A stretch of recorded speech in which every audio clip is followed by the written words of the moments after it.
Welcome, everybody. I'm sure more people will join as we carry on to week 4, session 4 of Coming to Our Senses. And this week it's called Mind in Body, Body in Movement, and Movement in Mind, or for short, Mind-Body Movement. And since this is kind of halfway through the course, we'll also kind of be bringing in all the elements of what we've done so far. Starting with dropping the balloon, grounding, moving up the 7 stations of the spine, connecting with aliveness. And then the added practice will be, and we'll do this at the end of the session, will be watching the mind, watching the movement of the mind. And in this session, I'm going to share a little bit of neuroscience as well for what it's worth. But maybe it's helpful for us to understand that kind of experience of separateness. So let's start with the practice, setting off as we did from last week with sense of being alive. So I invite you to do that hip hip hooray, that moment. And I'm curious to know at some point if you too get this kind of electric jolt when you find the right point, or is it just me? You know, when you move your hips back and forth, there's this point, and you can keep looking for it, and then it feels like, yeah, that's some new energy here.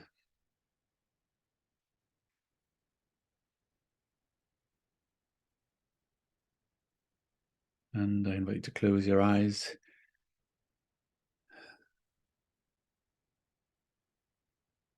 And go straight to this experience of touch, where your body appears to touch something that isn't your body. There is the me and the not me, the seat and the floor, the world.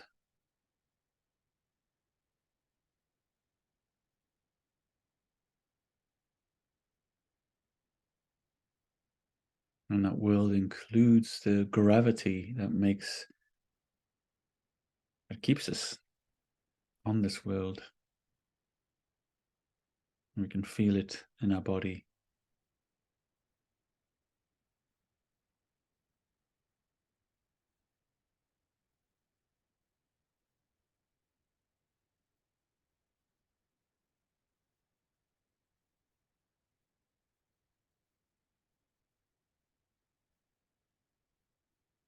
And touch also includes all this activity within.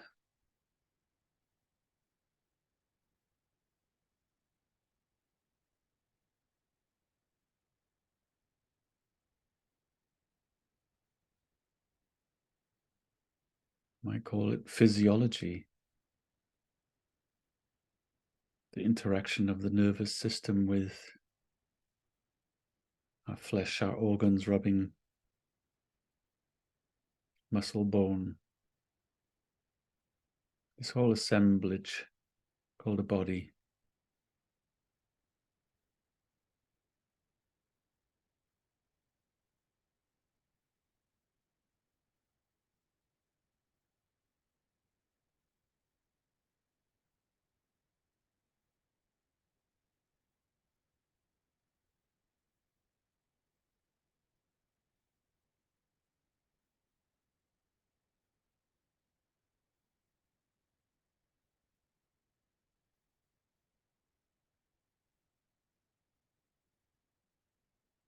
When we allow our focus to rest on a physiology, this is the mind in the body.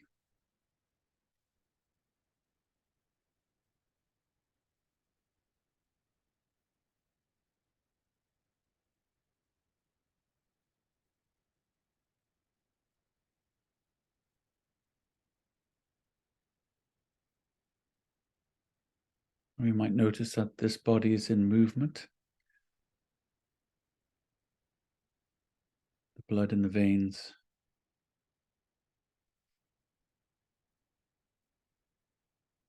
But most obvious, the breathing.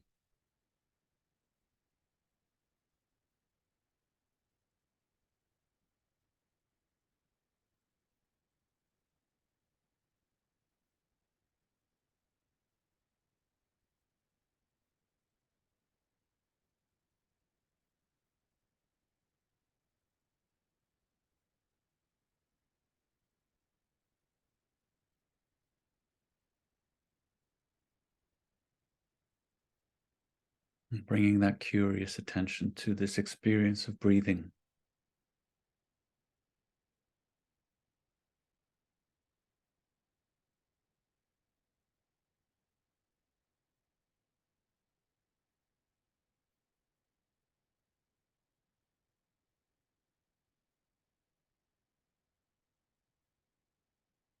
And seeing how this breath entering the nostrils carries a scent, a smell.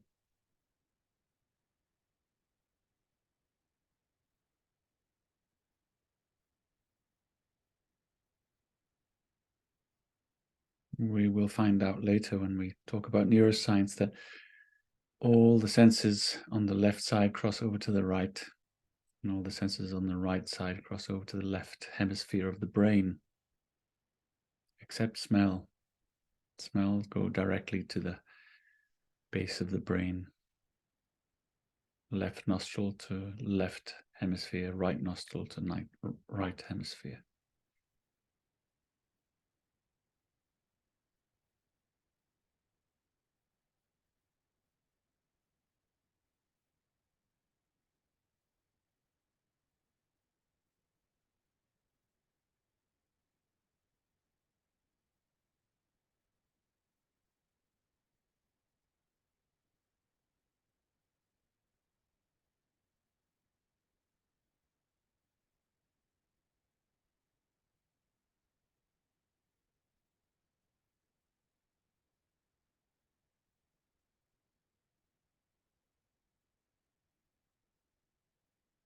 What smells are carried into the nostrils?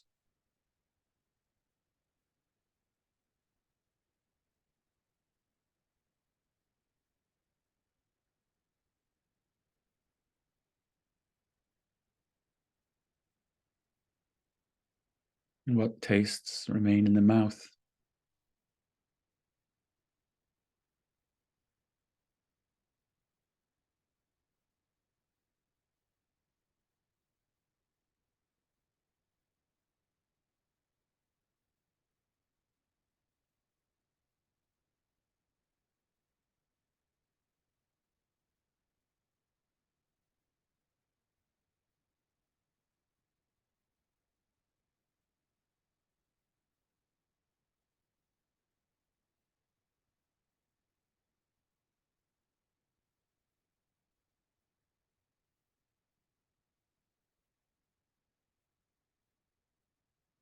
How about seeing? What do we see with our eyes closed?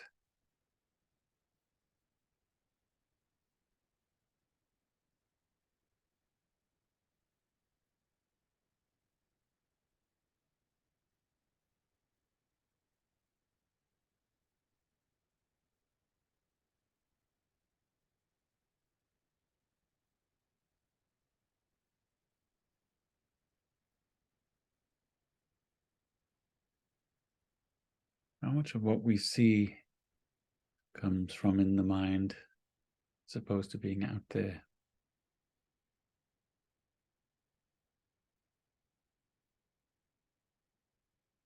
You can test this with your eyes closed. You can see if you can imagine the color. And by imagining it, does it appear?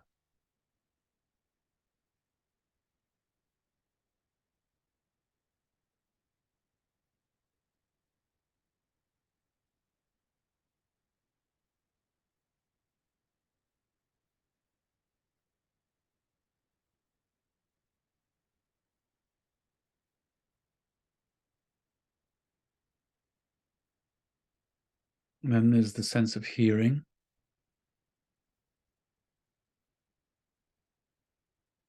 Sounds. Waves in the air carried from the source to the eardrum.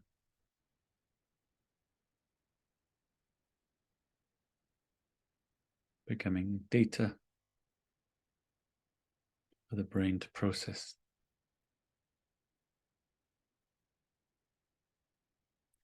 Deciding what's relevant for survival and what's irrelevant, according to our model of the world.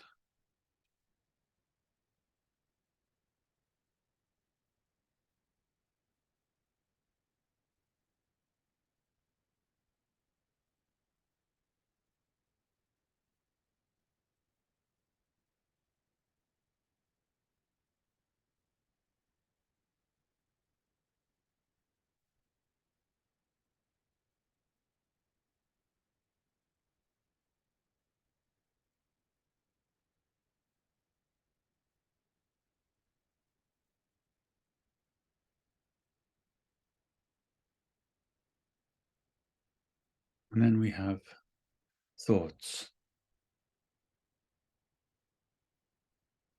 which we'll be paying particular attention to today. Is it possible to listen to thoughts like sounds just coming and going?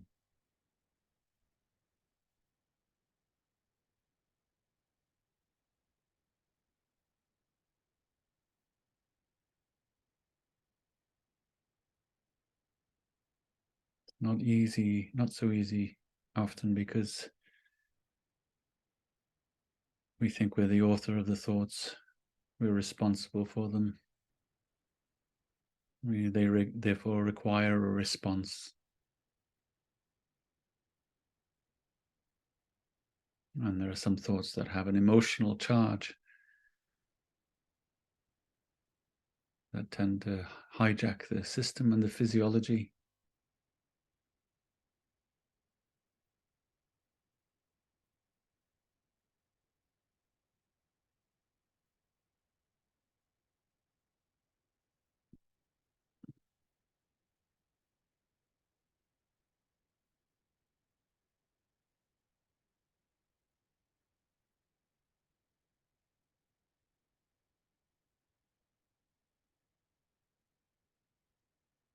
And then there's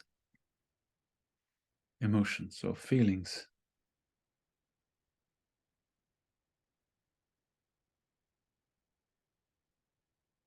Emotions are in the body. Feelings are those emotions we're aware of, patterns in our physiology,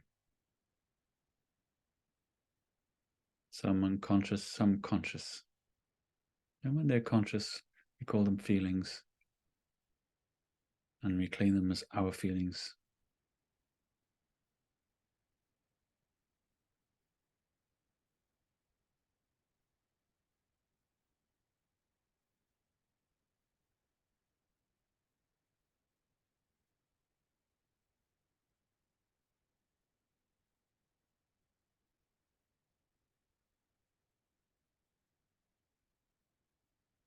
So we come full circuit to touch in a way, because feelings emerge from our physiology,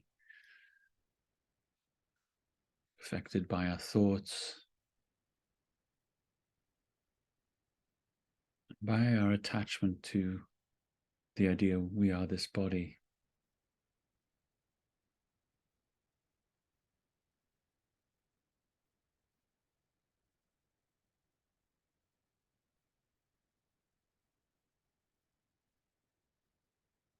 And in all this circuit, this continuous loop,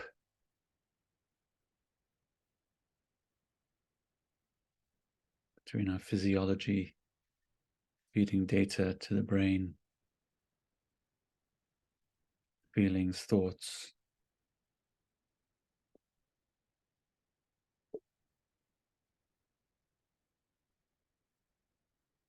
behaviors, actions, in response to those feelings and thoughts.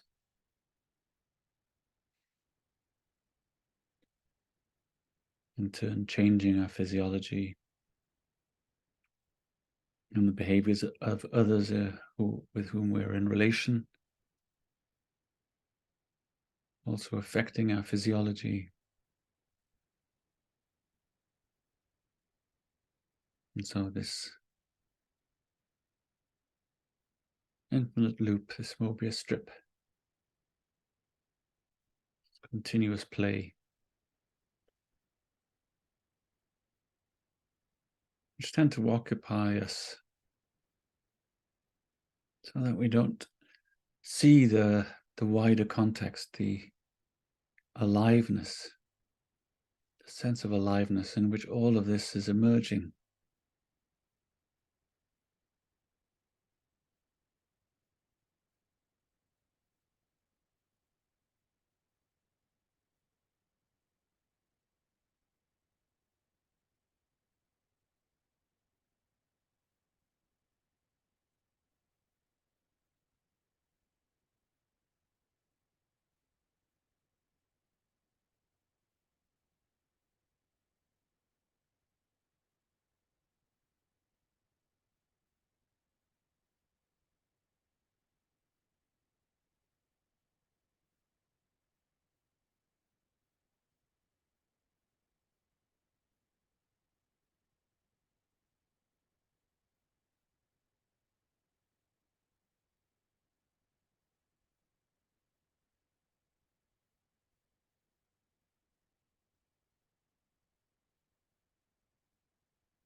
I invite you to introduce a movement into this practice.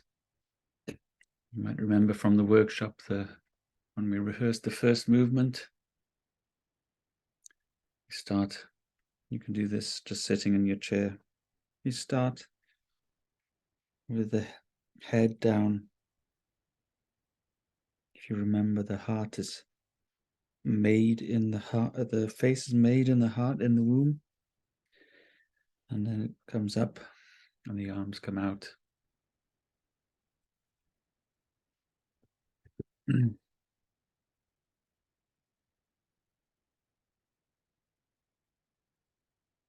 then we close again.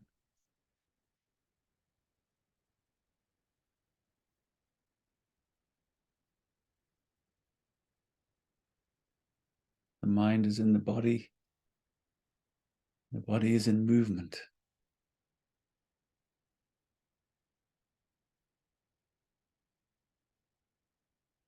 Closing, opening.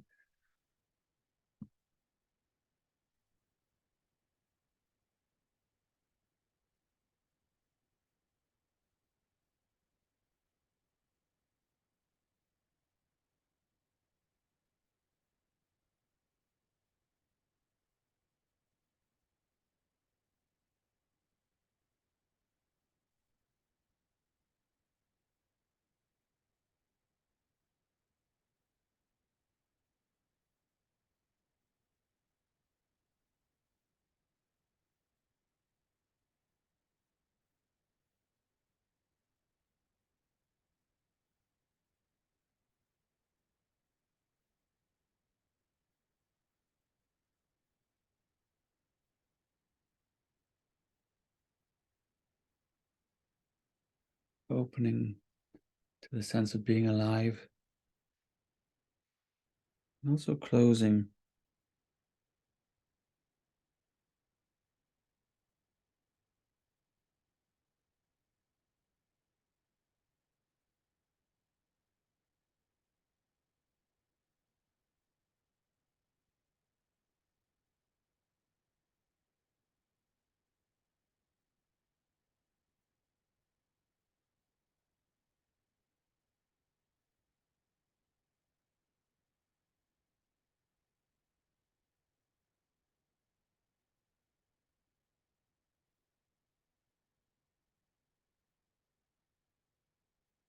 Now going back to stillness, but feeling that rhythm as if you were still doing it, that opening and closing.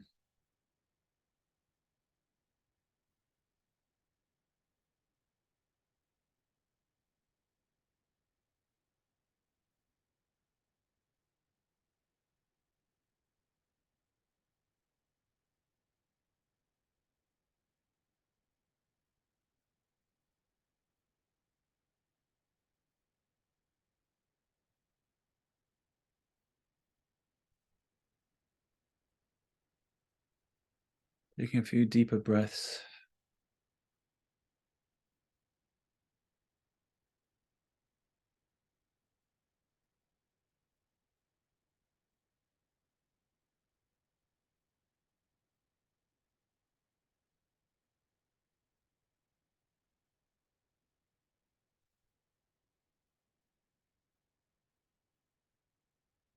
When you're ready, opening your eyes.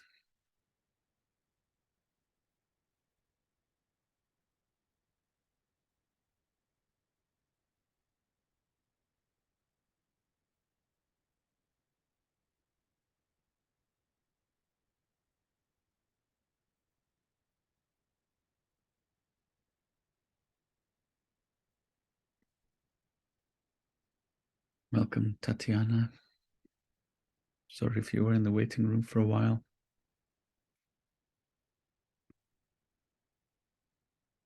I'm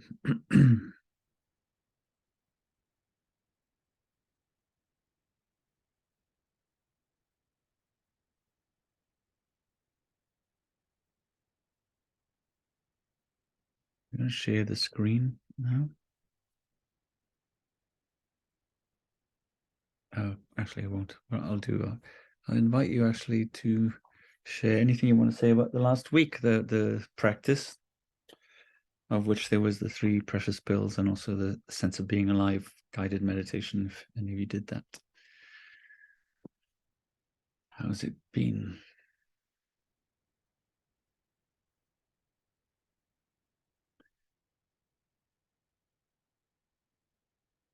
And we heard from Matuka earlier, before I pressed the record button, that the 3 precious pills were very precious to her. She found them useful anytime during the day.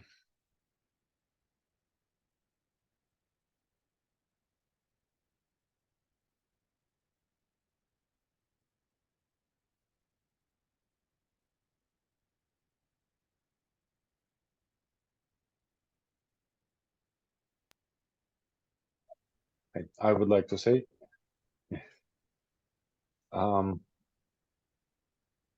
those practices from the last week, I failed to do them, not because I didn't have time for this, not. I was reverting all the time to the grounding, while I was trying to imagine something more complex, more difficult. I fail and just reverting again to the triangle, balloon inside, sometimes with number.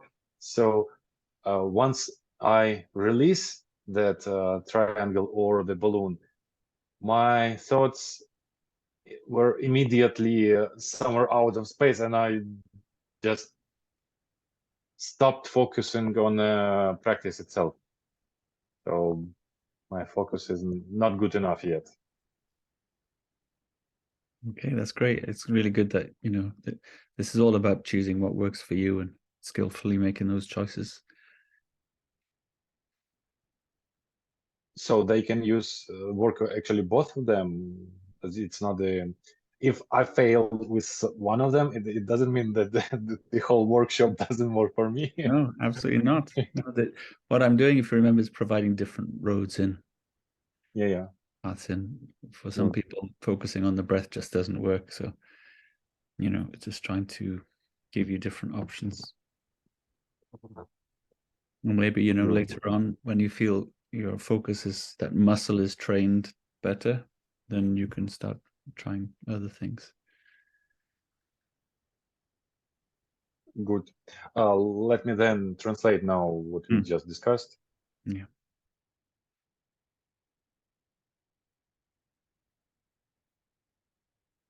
You can also write in the chat if that's easier for you.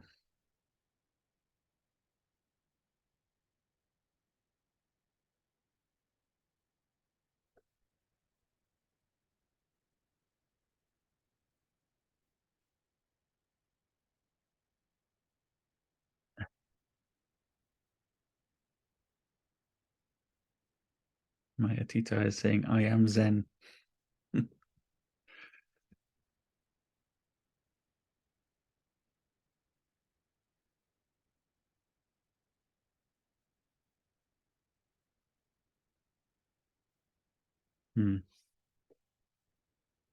Yeah.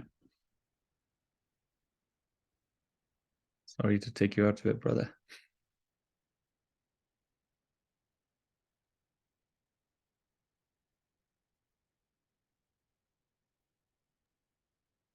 I'm finished this translation.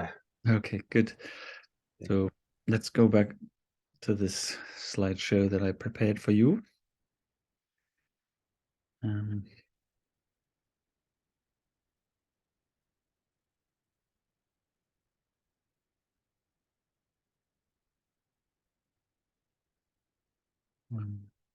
So this session corresponds to the part of the workshop where we did that triangulation, which is very much about exploring those blockages in our movement, in our mind and our body.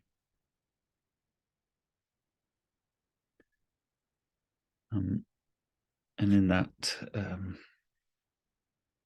diagram I show of these three qualities of the universe, we're exploring this mind in the body in movement, and the movement in the mind.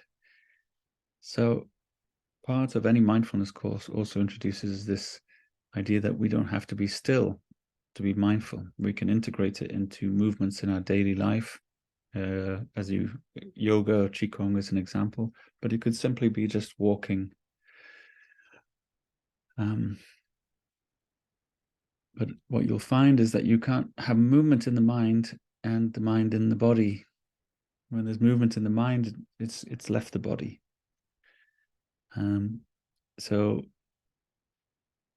when the body's in movement, it's really interesting to see if you can just bring your mind into the body when you're moving, when you're walking, when you're sitting, when you're standing, rather than thinking about the past and the future, being present in the body in everyday tasks. So we did the sense of being alive, and what I want to emphasize is that the course is very much about experience, about your experience, not about any theories. And yet I'm going to present some theories to you. And this has changed now from last week, because I realized that it's the blindfold represents the emotion more than this Mobius strip. The Mobius strip is the movement between them all. And I'm going to go a bit more into that now, into this Mobius strip, which, if you recall, was the other metaphor we explored, first of all, in the journey to now, and then we realized, that when we die, we're reborn, and this thing continues, and what drives it is this craving, this sense of something lacking.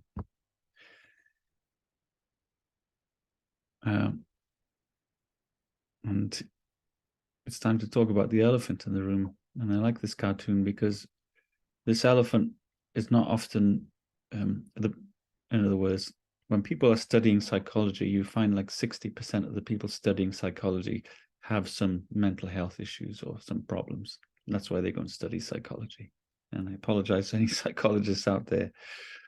But, the elephant in the room, you become aware of it when it isn't functioning as you'd like it to. And that's the human brain.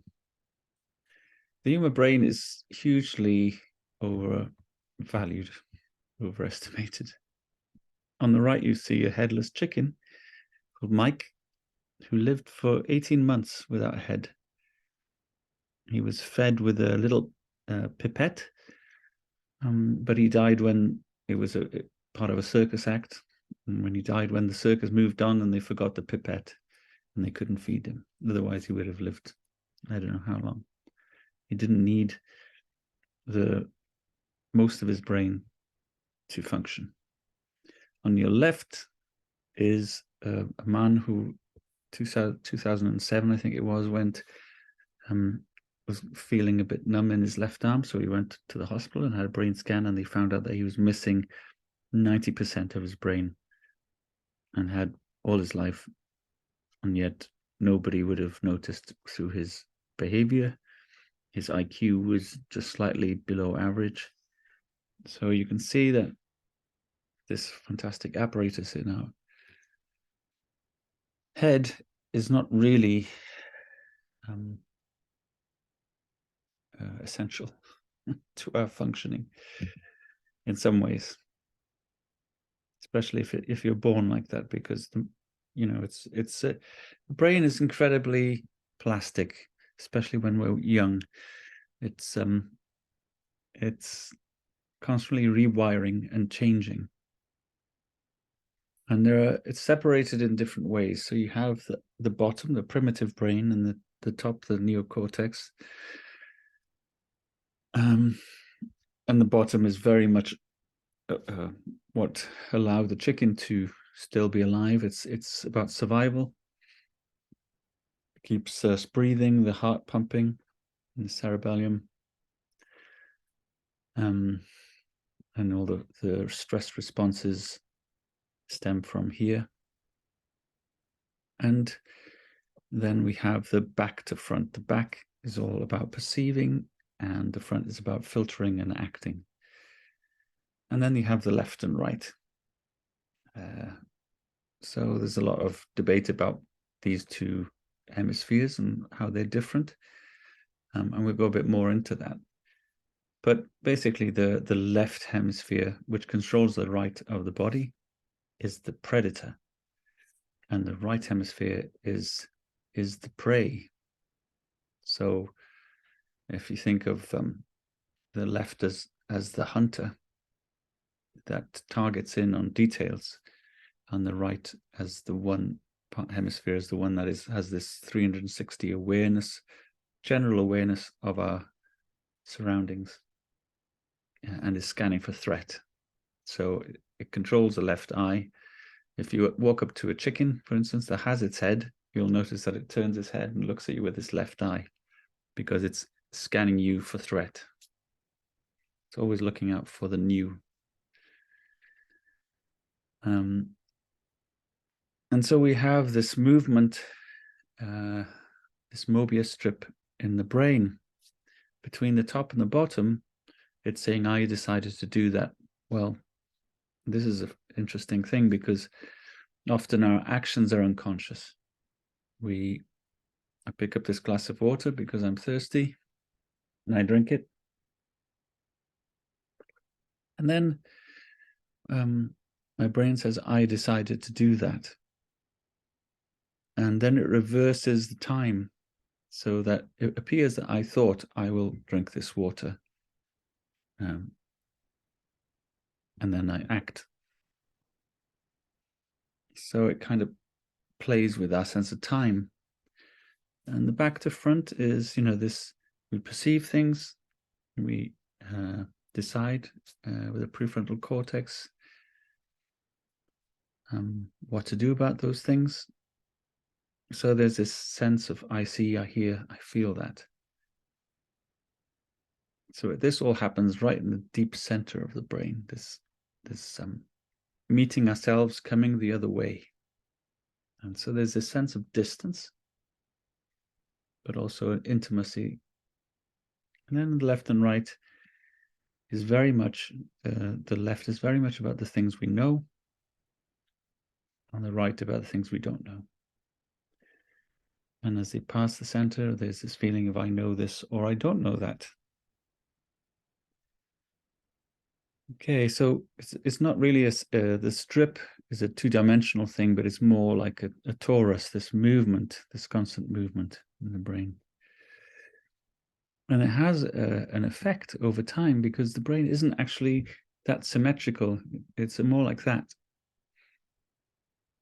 Okay, and this is the kind of problem of modern society, you might say. And the reason for that is because this amazing capacity to communicate, to have language, and to structure thoughts and be able to, as hunter-gatherers, communicate a plan, has been very useful to us. But because of this area having grown, it's pushed the other side of the brain into submission. And it's caused a growth in this front part of the right brain, which is general threat vigilance. So incredibly tend to be hypervigilant to the context and to threat, and we process that through language. And you can think about this postmodern world where, you know, people are offended by jokes or offended by thoughts, by language, and you can start to see how this relationship is playing out. Well, what's minimized is emotional engagement with the world. So the right side, which controls the left, it's very much about experience, our involvement with the world. And the left is very much about a model of the world. Borges talks about the story of a king who commissions these people to make a map of his country. And these cartographers start to make a map, a representation of the world. And they think, wow, how can we make the most detailed representation of this country? Let's make a map the size of the country. That'll be the most useful map. And that's kind of what we've done in the left hemisphere. We've made a world-size map of the world, but it isn't the world. It's not the terrain. It's just a map. And we become very attached to that. And we develop systems of thinking that have become very stuck. And the reason, and what's happened here in the left prefrontal cortex, which is the kind of optimistic, positive focus, that's become minimized a little bit. So if I were to, and what it does, it supports the abstract thought rather than actually positive focus on us, this sense of being here now. So if I kind of imagined a party and a conversation at a party. So imagine this part of the brain saying, I found out this morning that I'm related to Marie Curie. It's pronounced Maria Carey. So this is kind of the expert who thinks they know everything. And all their information comes from the right side of the brain, by the way. They just form it into words and then feed it back. Then the top right says, holy shit, this party is fucked, let's get out of here. Okay, so it's always very aware, a kind of unconscious alertness to the world. And, you know, the left side is supporting its husband, saying, hey, he knows what he's talking about. So, you know, this is the kind of duality that is causing a lot of issues for us in the brain. And what bringing attention to the breath and the body is doing is building connections, neuronal connections between here and the amygdala and the central brain here. Because size isn't everything. It's all about the connections as well and the bandwidth of those connections. So every time we're bringing focus to our physical sensation, it's increasing the capacity of this positive approach to our experience, rather than constantly being threat focused and threat focused in terms of being threatened by our own thoughts. So I don't know if that makes much sense. to you at the moment. Any questions about any of that before we go on?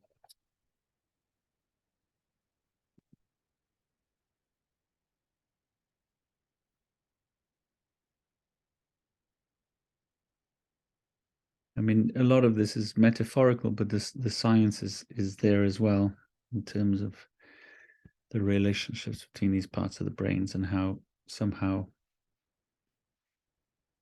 also because we've created a society which very much puts more value on the left side of the brain than the right, on systems thinking, on the mechanistic view of the world. And that's part of the problem of separation from experiencing the world.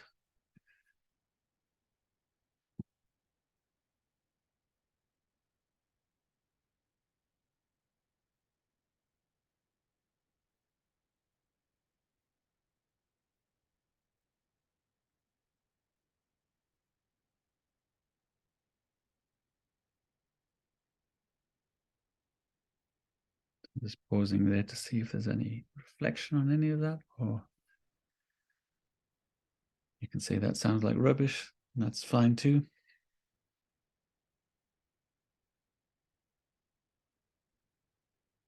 I think it is also because we shifted our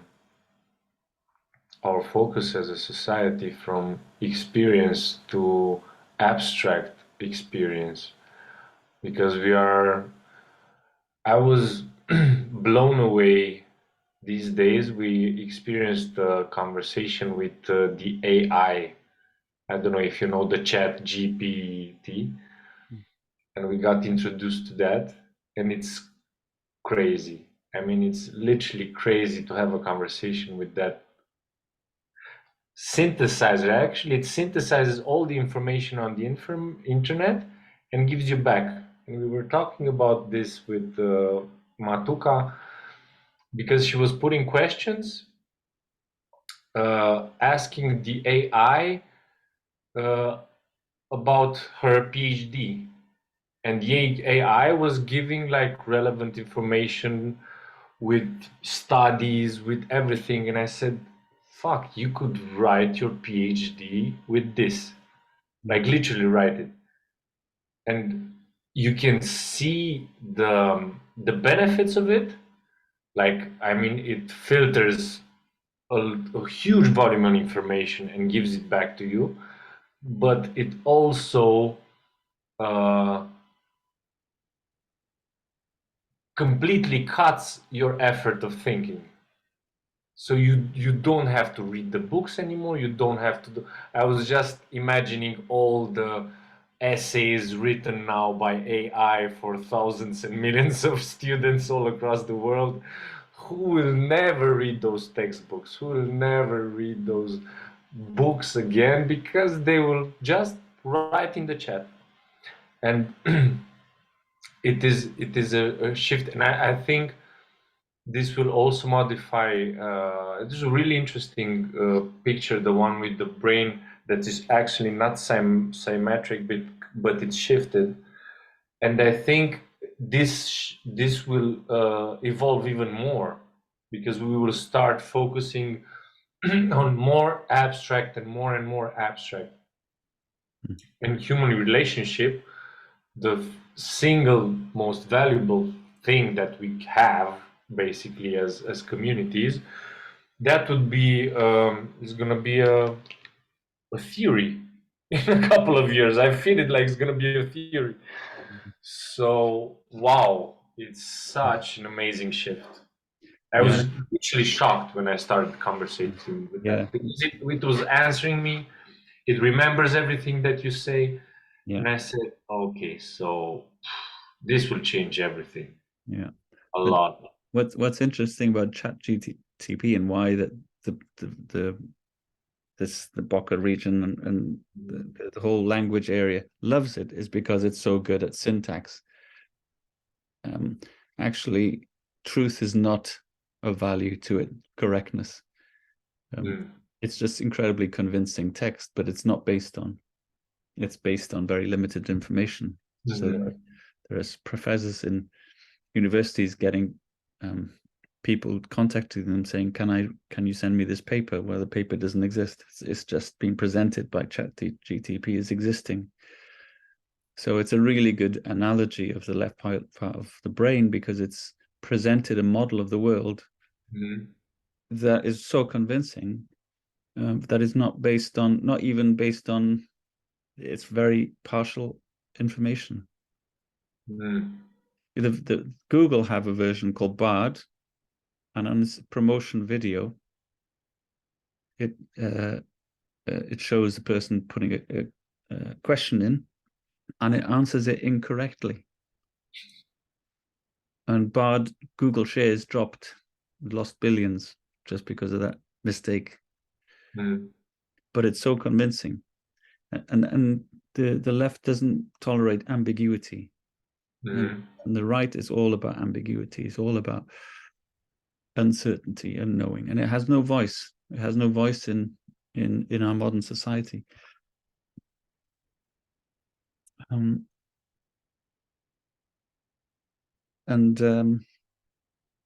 so mindfulness is about building relationships between that frontal left. Remember that, you know, the reason consciousness, one of the reasons consciousness or self-consciousness was developed is this idea of optimism. That as an animal, you might be starving, you might give up hope, you know, you just die. But as a human, you think, well, maybe tomorrow will be better. And you project yourself into the future, you gather evidence from the past, and suddenly you have this ability to change your own physiology with your hope. So that's very much the frontal, the prefrontal cortex on the left is very much about this positive outlook. People who have a stroke and lesions on the on this left side are often depressed. So the other emotions, the sadness, anger is on the left mostly, but sadness is on the right.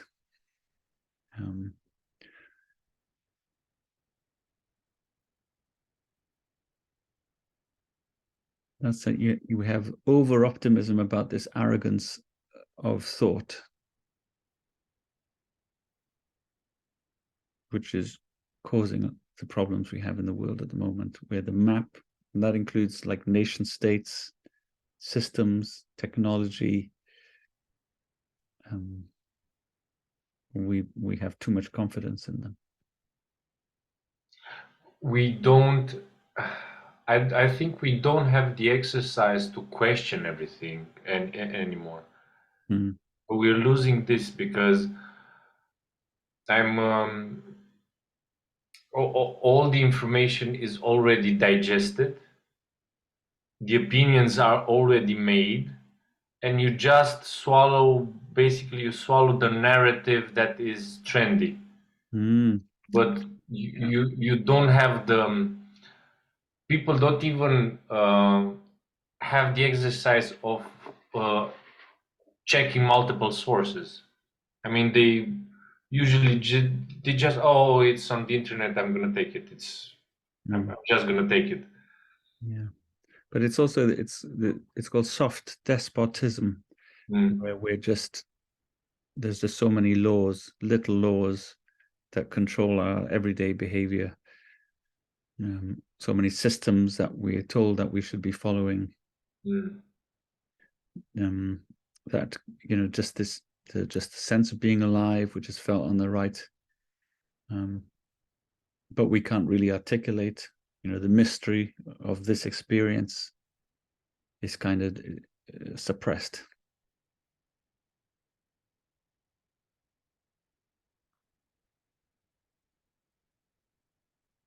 It's a conspiracy. It's not a mystery.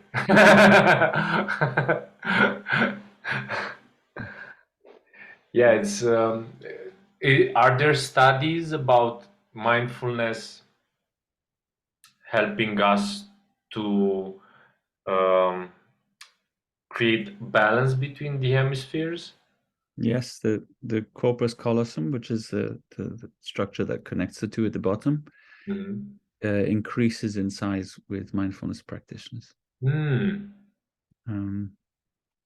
But that doesn't mean necessarily the corpus callosum isn't really about integrating the two sides. It's actually about keeping them separate. It's about saying it's like orchestrating between them. Yeah, but there are also proof of increase in communication between the prefrontal cortex on the left and the central thalamus, which is this kind of this focused attention is on the left. Yeah.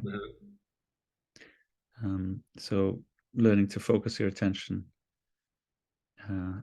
in a positive way rather than this general vigilance where your attention is scattered is an important executive function to develop. This is really interesting to have like physiological modification through practice of meditation. This is really, really something that I wouldn't expect. Yeah. And it's also to do with, our prefrontal cortex is like 35% the size of our brain. And most other mammals is like 17%. So that's what differentiates us. But apes have 35% of the brain is the prefrontal cortex as well, but we have more white matter. So white matter is actually myelin, and myelin is the sheath around the nerves. Like electric, has plastic around it. Yeah, isolation. Yeah. And if you have more wire, you need more plastic. So if you see more white matter, there are more connections and more bandwidth on those neurons. So they can also see that, there's much more connecting going on in the prefrontal cortex of humans than there is to apes. And each neuron, of which there are about 8 billion in the brain, has 10,000 connections. So there are theoretically, there are more possible connections between neurons in the brain than there are atoms in the universe. So that there is a little universe in there going on. So with that in mind, let's take a look. Shall we take a look? And I'm going to record this, and this will be the home practice because I haven't had a chance to record it so far. And this will help, Eugene, for you maybe to start widening your focus of attention from the breath. So this one's for Eugene.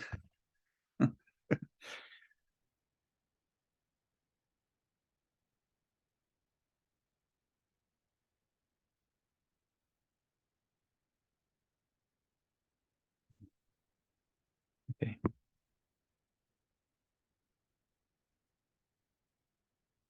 Let's get ready to rumble.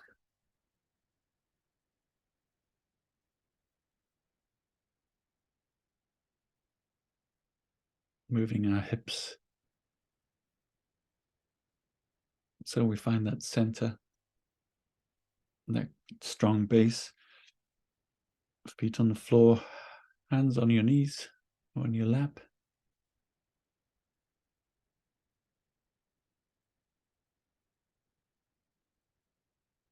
And the mind in the body.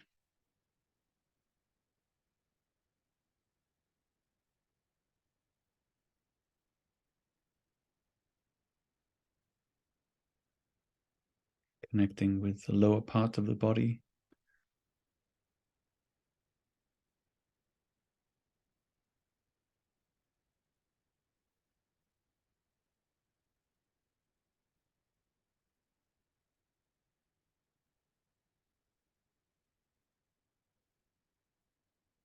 Feet on the floor, the bum on the chair.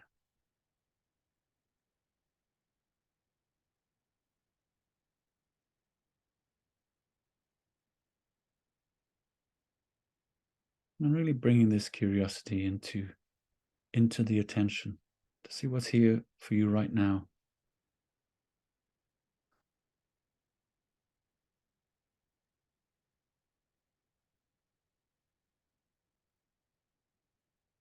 The right hemisphere of the brain is this curiosity to explore present moment.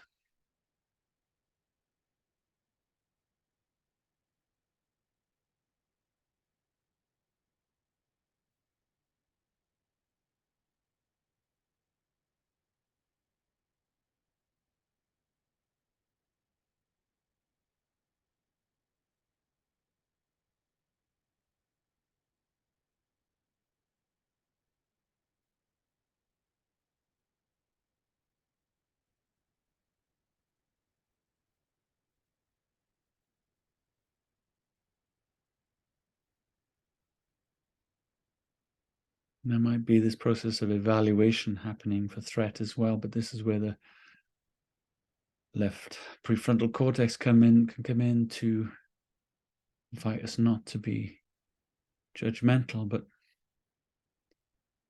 open our awareness, allow things to be just as we find them.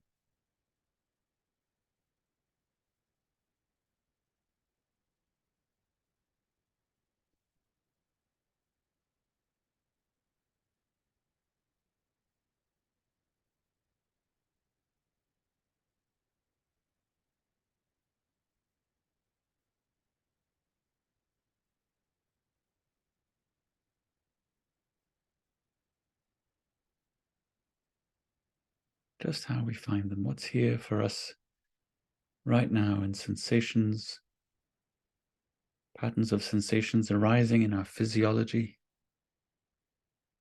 in this body here.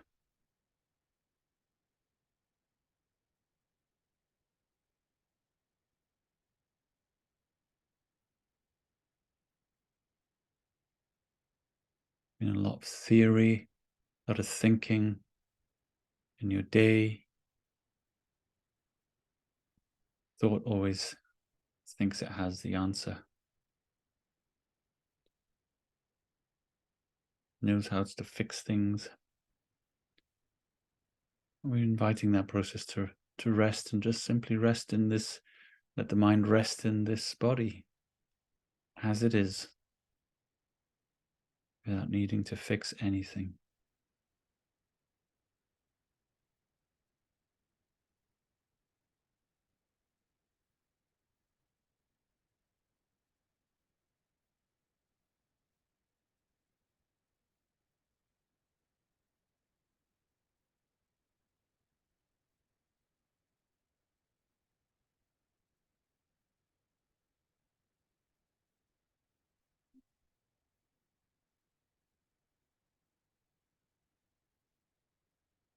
So in this triangle formed between the belly button and the two hips, there's a small balloon which inflates and deflates as we breathe. Let the mind rest in that movement.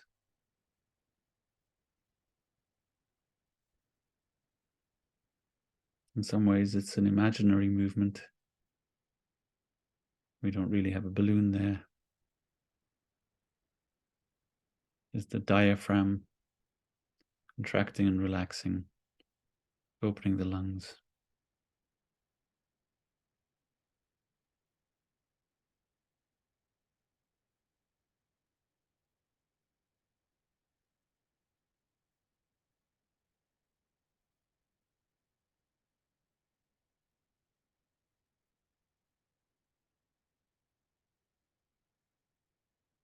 And for now, letting this breath be natural rather than timing it.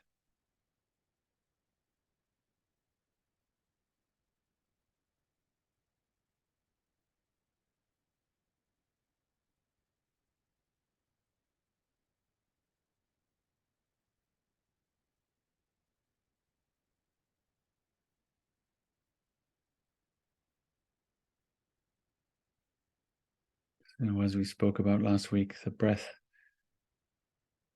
the body can be an anchor anchoring us in our experience right now.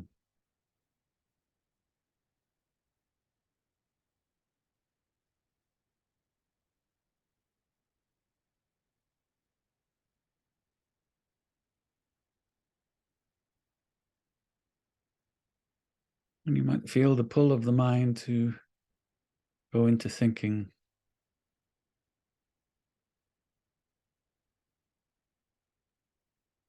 Into the past, to the future.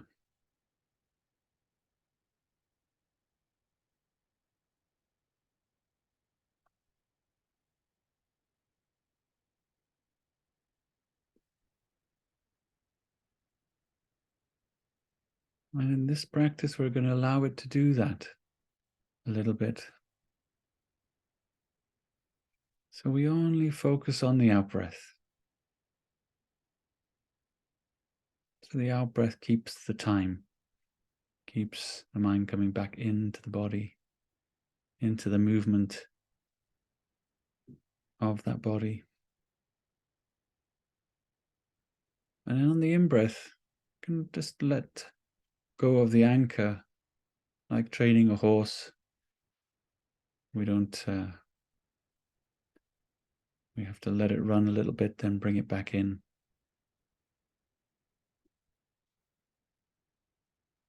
And that's what we're going to do with our mind. So we're breathing out, we focus on the out-breath.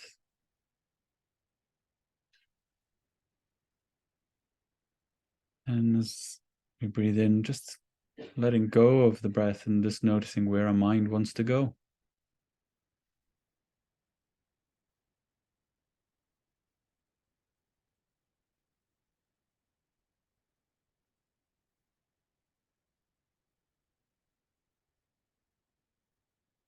So we bring that curiosity to the out-breath. And the curiosity to, ooh, where's my train of thought going in this couple of seconds before we come back to the out-breath.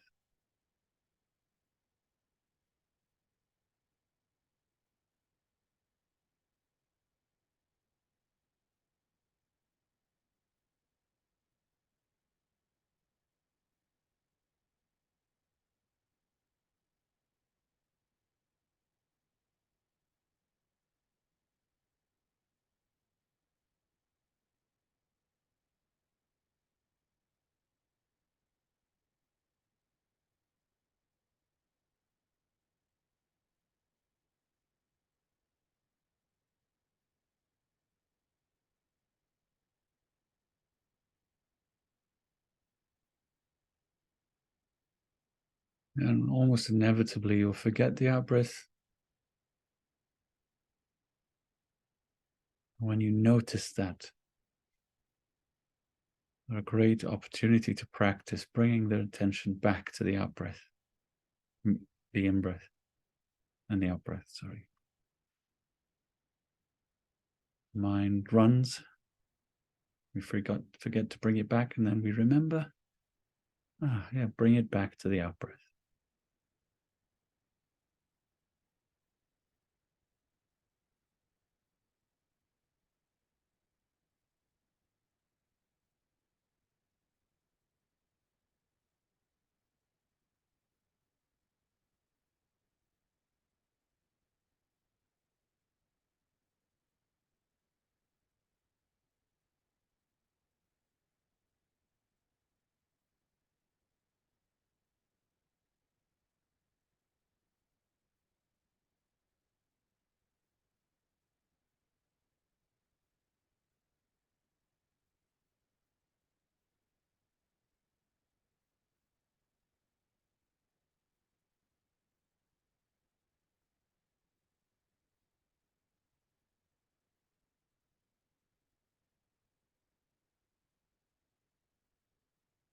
It might be that a thought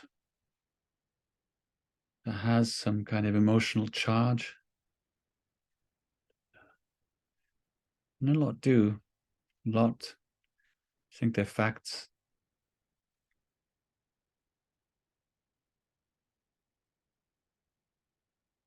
have an urgency about them.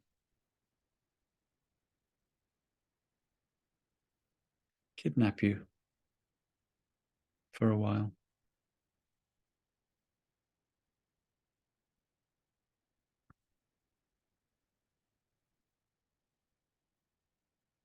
You're noticing when that happens. Noticing what kind of thought that is that has such power. Come back to the out breath.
So each time we breathe out and we focus on the out breath,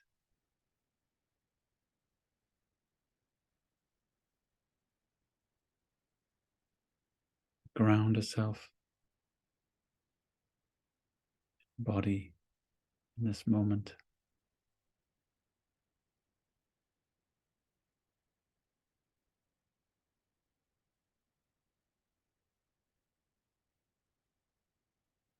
And we let the mind do its will.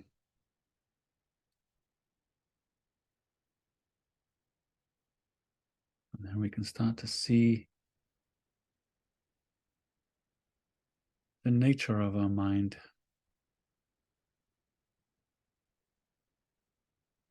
The loop it's on.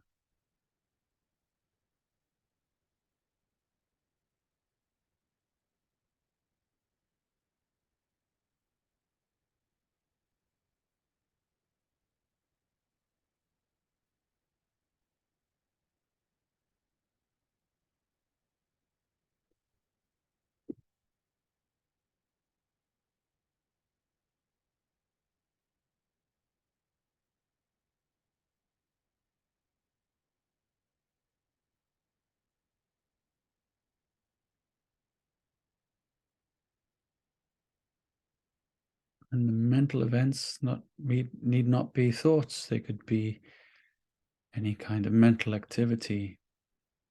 They can be moods, feelings,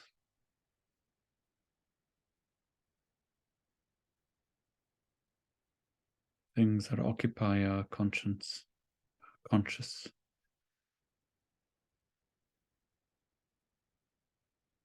So each time we breathe out, focus on the out breath, we open the window to witness the unique tendencies of our mind.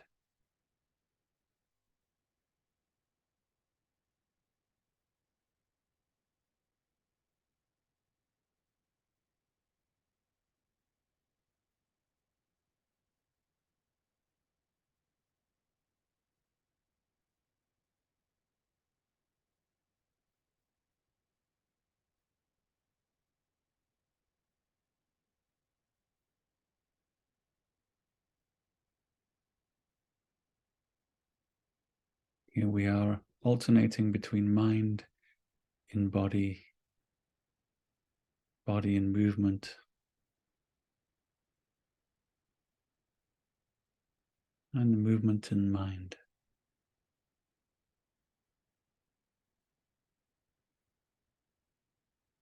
Mind and body on the out breath, body in movement.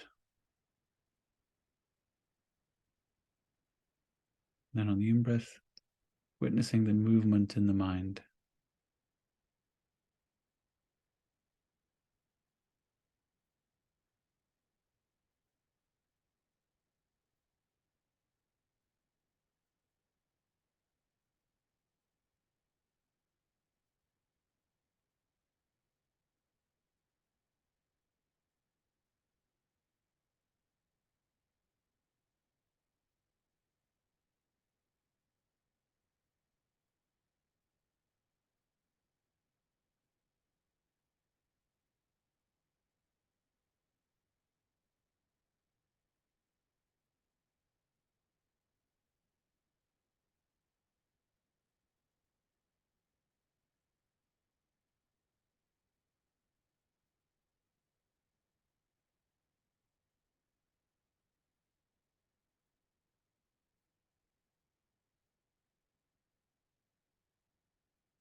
As we come to the end of this practice,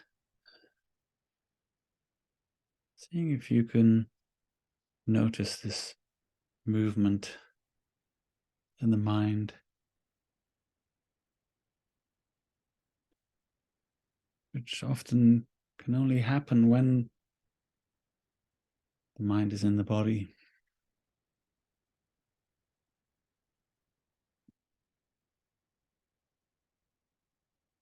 And we're aware of body and movement.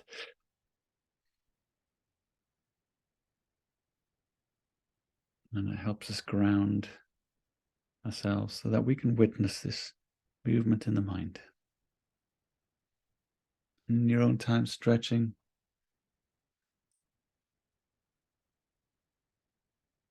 And opening your eyes.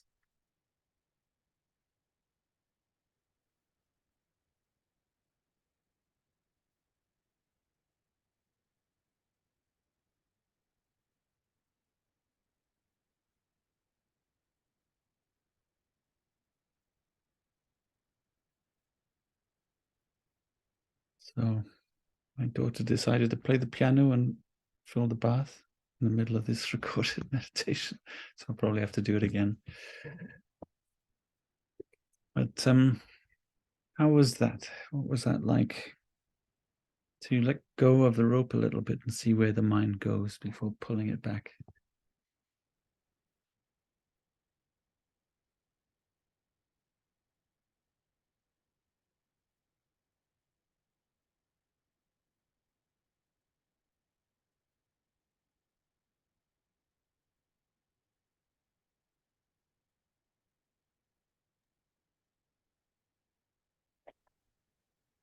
Хочу поделиться своими впечатлениями.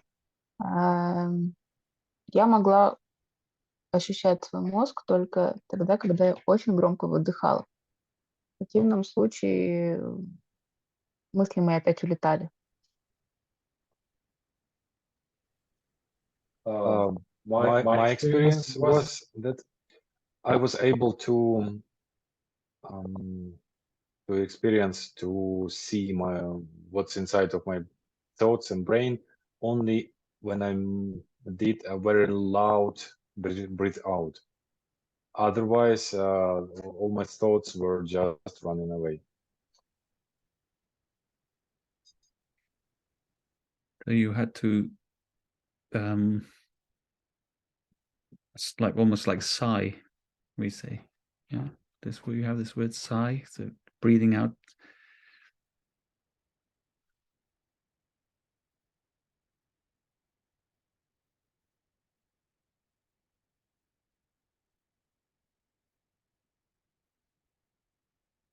Yeah.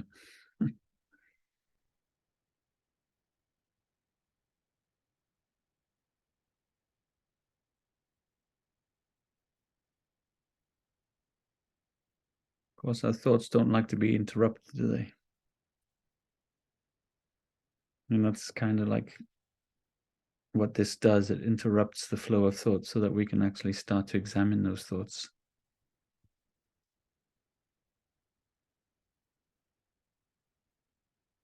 A bit like ChatGPT starts to gush this really convincing narrative, and then we say, hold on a minute, is that true?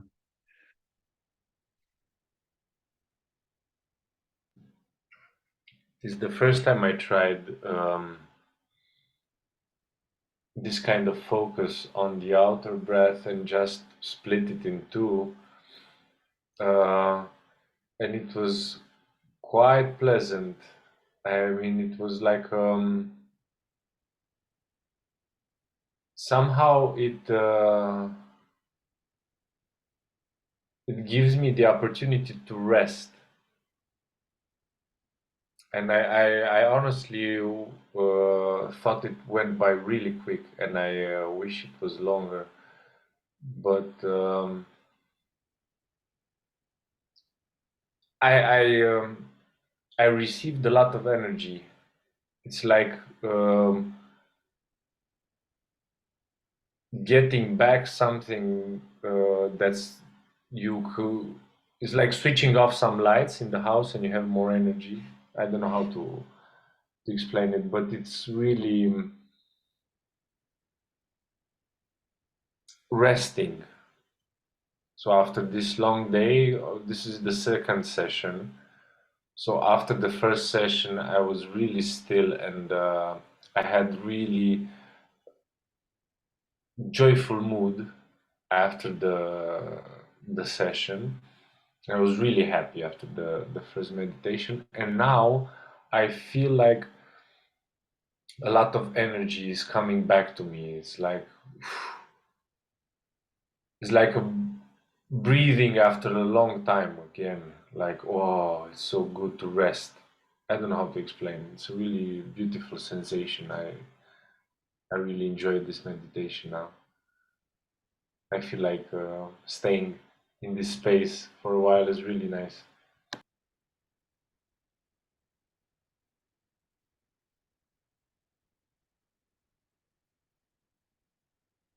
Thanks, Mayatita. Anybody else want to share how that was? Doesn't have to be like, if it didn't work for you, that's good too. That's good to know. Even you was right. It really worked for me on this way. Really succeeded with controlling doing breathe in and then just releasing during breathe out.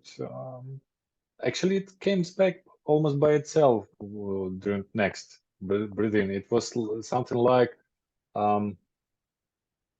before the mind was trying to run away from me, and now I told him, okay, you can do this, feel free, but then come back, and it listens to it because I love to do this. Mm. I don't try to stop him from this, to prevent. Mm. So that's why the volume of effort to control it was much less. I was much more calm and peaceful during this process, and probably this helped.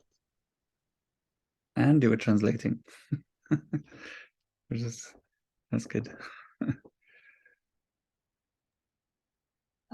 To be honest, I did not do any meditation last week, so it was really difficult for me to concentrate now, and I don't have feedback because during this meditation I was drawing. I'm a terrible artist, but I was drawing different signs into my copybook. So maybe it's my result, but I can't explain what is it, what does it mean. So thanks a lot, but it was for me like a little bit I disappointed because I can't do this like everybody else today. Thanks a lot. No, that's okay. So have you tried any of the other meditations over the last few weeks? Yes, I tried the first one and it was easy for me, and Oh, there you go. but the last meditation from the last week and today's meditation, I'm not sure that I can do this, but I will try. Yeah. I mean, it's like that. Sometimes it's really hard. Sometimes it comes. It's different times of the day. Yeah. There are many thoughts in my head, and it was a little bit nervous today for me.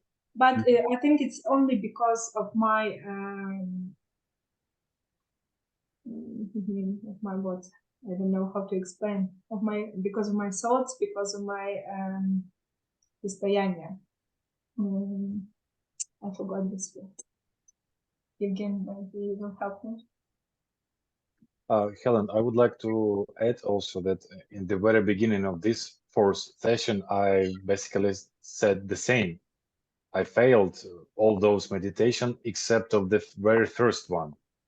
So Ivan just showed me that there is the way you should try others and see what works for you personally. And you may stick to the very first one. It's fine. You should train it for a while until your mental muscles get strong enough to move to the next one, more difficult one.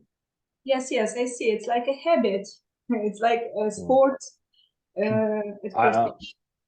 I still fail to do more complex, 7 stations on the spine, or even 3 magical pills. I failed to do this.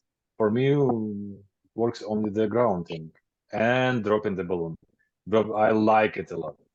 I love dropping the balloon. You've taken it literally now, and now you have balloons in your house. I noticed. Except they seem to be the ones that float up. You can never drop them. Not drop, but release. Release.